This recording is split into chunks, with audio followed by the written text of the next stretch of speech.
चलिए बच्चों स्टार्ट करते हैं सेक्शन फॉर्मूला विभाजन सूत्र। इसकी सहायता से कार्तीय तल में प्रथम चतुर्थांश में इसका डेरिवेशन करा जाएगा। इसका कारण भी आपको हम बता चुके हैं कि प्रथम चतुर्थांश में भुज और कोटि धनात्मक होते हैं। मान लीजिए चित्र हमने आपके लिए बना दिया है। ये कोई रेखा ए बी है जहाँ बिंदु ए के निर्देशांक x1 y1, बिंदु बी के निर्देशांक x2 y2, ए बी के बीच में कहीं पे भी कोई बिंदु सी इस प्रकार से स्थित है जिसके निर्देशांक x, y हैं कि वो ए बी को m अनुपात n के अनुपात में बांट रहा है। अर्थात यहाँ पर ए सी बटे बी सी बराबर दिया गया है m बटे n। तो सेक्शन फार्मूला बच्चों क्या कहता है कि यहाँ पर जो x का मान होगा वो होगा mx2 plus nx1 upon m plus n। उसी प्रकार से जो y का मान आएगा वो my2 plus ny1 upon m plus n से आएगा। अब हम लोग सीखेंगे कि वास्तव में ये आया कहाँ से। तो इसका हम लोग अब निगमन करेंगे, यहाँ पे डेरिवेशन करेंगे। चलिए तो निगमन के लिए चित्र को थोड़ा और आगे बढ़ाना पड़ेगा। जैसा हम लोगों ने डिस्टेंस फार्मूला का निगमन किया था बिल्कुल लगभग उसी प्रकार से है। यहाँ पर हम लोग समरूपता की सहायता लेंगे और समरूपता हम लोग पिछली क्लासों में भली बात पढ़ चुके हैं। उसके भी हर एक प्रश्न आपको हम वीडियो में भेज चुके हैं। सबसे पहले क्या करेंगे, बिंदु ए से एक एक्स अक्ष पे लंब डालेंगे। ए बी सी मान लीजिए बिंदु डी हो गया ये। तो बिंदु ए से एक्स अक्ष पर लंब डाल दिया ए डी। इसकी लंबाई क्या होगी भैया? इसकी लंबाई y1, क्योंकि बिंदु ए का जो कोटि है वही बच्चों इसकी लंबाई होगी। बैठ जाइए।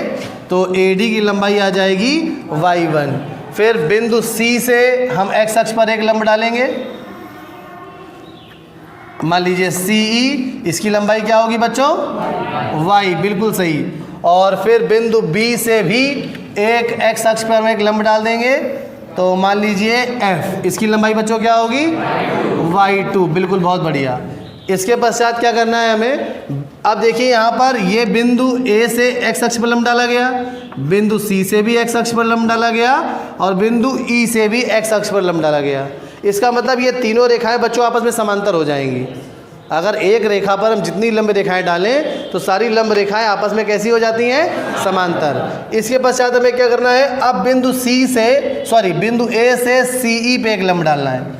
तो बिंदु सी से हमने एक सी ई पे लंब डाल दिया, बिल्कुल ध्यान से देखिए। तो अब मान लीजिए A B C D E F के बाद हमने यहाँ पे ये नाम दे दिया जी। फिर बिंदु सी ये हमने ए से सी पे लंब ए जी डाला था। अब उसी प्रकार से बिंदु सी से एक लंब डालेंगे बी एफ पर और इसका नाम दे देंगे सी एच।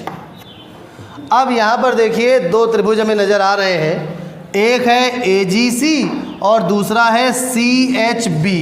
अगर हम इनको समरूप सिद्ध कर दें तो अगर दो त्रिभुज समरूप हैं तो उनकी भुजाएं कैसी होती हैं? समानुपाती। तो समानुपाती होती है तो इस प्रकार का कुछ अनुपात आने की संभावना लग रही है हमें। तो क्या करें? पहला काम ये है कि दोनों त्रिभुजों की भुजाएं हैं इनको हम x1 y1 x2 y2 xy के पदों में लाएंगे और उसके पश्चात इन दोनों त्रिभुजों को समरूप करने का प्रयास करेंगे। तो यहाँ पर देखिए अगर यहाँ से यहाँ तक ए डी y1 है तो जी ई कितनी हो जाएगी? देखिए ध्यान से, बिल्कुल सही। जी ई भी कितनी हो जाएगी? y1। देखिए ए डी और जी ई बराबर है ना y1। और यहाँ पे सी ई, ये देखिए सी ई कितनी थी? y थी, सी ई y थी, y2 कहाँ थी? सी ई क्या थी बच्चों? बिंदु सी की जो कोटि है वही तो y तो होगी ना सी। तो सी अगर y थी तो सी y में से y1 घटा दीजिए तो क्या आ जाएगा आपके पास? सी जी। देखिए यहाँ पे सी जी कैसे निकालेंगे? सी में से जी को घटा देंगे। तो यहाँ पर सी जी डायरेक्टली हम लोग क्या लिख सकते हैं? इसको जगह कम है इसलिए हम यहाँ पे इस तरह से एरो बना के लिखे दे रहे हैं। तो सी जी बच्चों क्या हो जाएगी? y minus y1। ये समझ में आ रही है बात सभी को? अच्छा, उसी प्रकार से बताओ भाई धनंजय कि बी एच क्या होगी? सोच के बताइए ज़रा। हाँ बहुत बढ़िया, बिल्कुल सही बताया धनंजय ने। B2 बराबर बी एच होगी। देखिए यहाँ से यहाँ तक बैठ जाइए, यहाँ से यहाँ तक पूरी y2 है और ये एच एफ y है। तो y2 में से y घटा दीजिए तो बी एच आ जाएगा ना। तो यहाँ पर बी एच कितनी होगी? हाँ, तो बी एच हो जाएगी हमारे पास y2 माइनस y। अब आधार पे आते हैं। चलिए देखिए बच्चों AG कितना होगा। तो AG निकालने के लिए क्या करना पड़ेगा, देखिए AG D के बराबर होगी। तो D अगर निकालनी है तो OE में से OD को घटा दीजिए। OE कितनी होगी, ऊपर चलिए बिंदु C की तरफ, किसी बिंदु से y अक्ष पर डाला गया लंब उसका भुज होता है। तो यहाँ पे C से जो लंब हम यहाँ पे डालेंगे ये पूरा ये x होगा।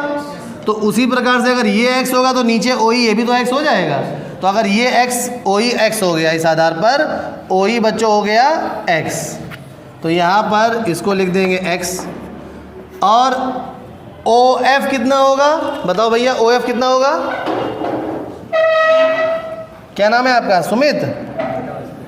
सुमित अवस्थी, अंकित अवस्थी। अंकित अवस्थी बताइए OF कितना होगा। नहीं OF, ध्यान से देखिए चित्र में, फिर बताइए, घबराइए नहीं बिल्कुल। देखिए OF कहाँ है, OF ये दूरी है ना। तो इसके ऊपर चलिए बिंदु B के पास, तो बिंदु B से y अक्ष पर डाला गया लंब होगा OF।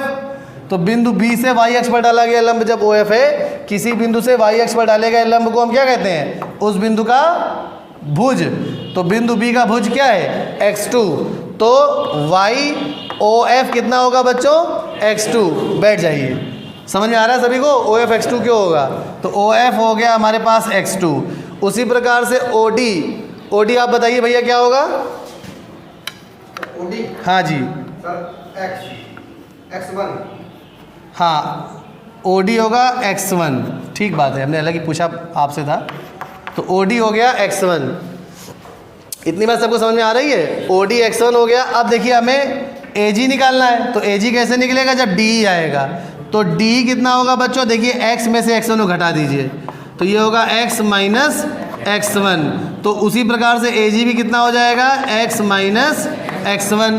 अब आ जाइए CG में, CH में, सॉरी CH कैसे निकालेंगे, यहाँ से यहाँ तक OF में से OE को घटा दीजिए। OF कितना है x2 और OE कितना है x। तो EF कितना हो जाएगा, x2 माइनस x। तो बिल्कुल उसी प्रकार से यहाँ पर देखिए ये दूरी कितनी हो जाएगी, ये दूरी भी हो जाएगी x2 माइनस, यहाँ पे इस तरह से बना देते हैं इसको। तो ये हो जाएगी x2 माइनस x। इतनी बात सबको समझ में आ रही है। अच्छा अब देखिए ज़रा यहाँ पर इन दोनों त्रिभुजों में देखिए, ये 90 अंश है, ये भी 90 अंश है। अगर हमें इन दोनों त्रिभुजों को समरूप सिद्ध करना है तो कोई दो कोण बराबर आ जाए तो ये दोनों त्रिभुज समरूप हो जाएंगे। और समरूप त्रिभुजों की भुजाओं में एक निश्चित अनुपात होता है। ये दोनों तो 90 अंश ज्ञात है। अब देखिए ये दोनों रेखाएं समांतर हैं। क्यों, क्योंकि एक ही रेखा पर जितनी भी लंब रेखाएं हैं वो सब आपस में समांतर होती हैं। तो उस दशा में AD और CE आपस में समांतर होंगी और तिर्यक रेखा AC इनको काट रही है। तो ये कोण और ये कोण भी आपस में कैसे होंगे, बराबर। देखिए ये दो रेखाएं हैं समांतर, ये तिर्यक रेखा काट रही है, तो ये कोण और ये कोण समझ में आ रहा है। तो ये संगत कोण है इसलिए आपस में बराबर होंगे। तो ये दोनों त्रिभुज बच्चों क्या हो जाएंगे, समरूप। और यहाँ पे अच्छी बात ये है कि यहाँ पे हमें समरूप सिद्ध करके दिखाना नहीं है, केवल डायरेक्ट लिख देना है, बस क्रम सही होना चाहिए। समरूपता के वीडियोस जिसने ना देखे हो वो ज़रूर आप देख ले। समरूपता लगभग 18 नंबर का आएगा बोर्ड एग्जाम में, तो एक एक प्रश्न उसका बिल्कुल बढ़िया तरीके से आप तैयार कर लीजिए।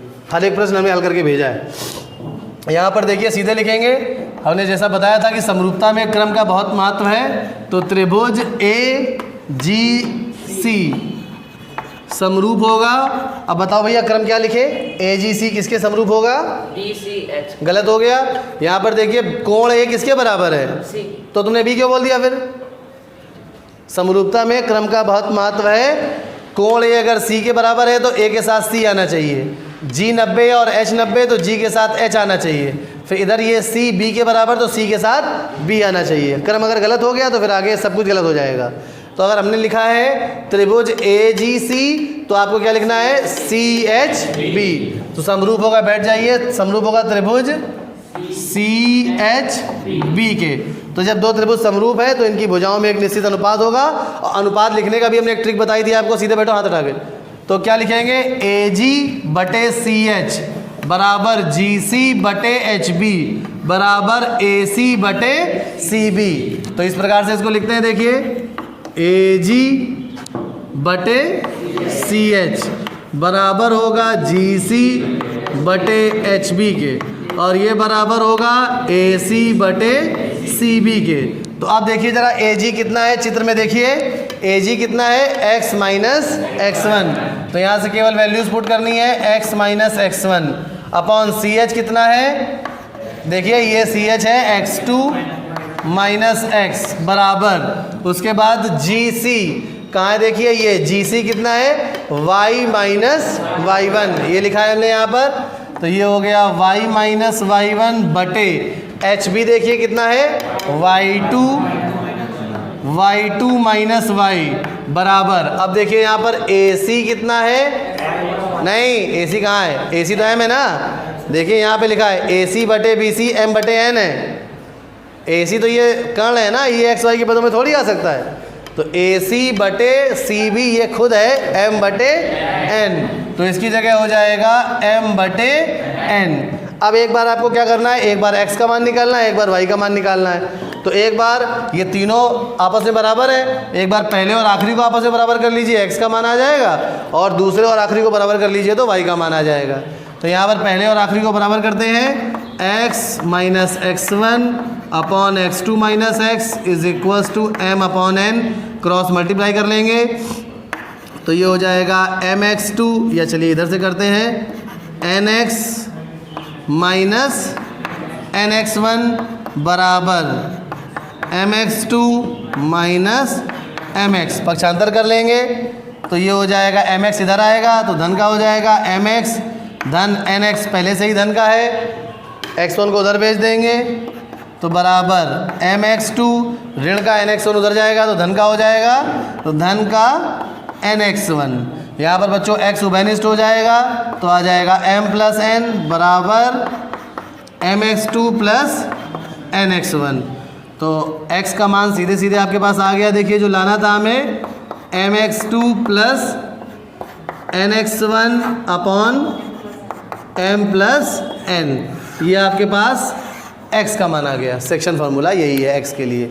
अब y का मान निकालते हैं बिल्कुल इसी प्रकार से, तो इन दोनों को बराबर कर लेंगे, y माइनस y1 बटे y2 माइनस y बराबर m बटे n, और आप डायरेक्ट लिख देंगे बिल्कुल इसी प्रकार से।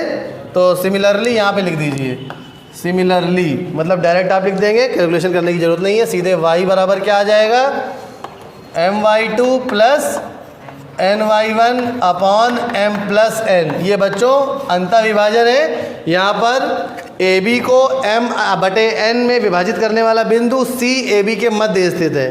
कभी कभी ऐसा भी होगा बाह्य विभाजन में ये बिंदु C AB के बाहर होगा, तो वहाँ पर उस दशा में यहाँ पर केवल ऋण का चिन्ह आ जाएगा, जहाँ धन लगे वहाँ ऋण आ जाएगा, जिसका डेरिवेशन हम लोग कक्षा 11 में पढ़ेंगे।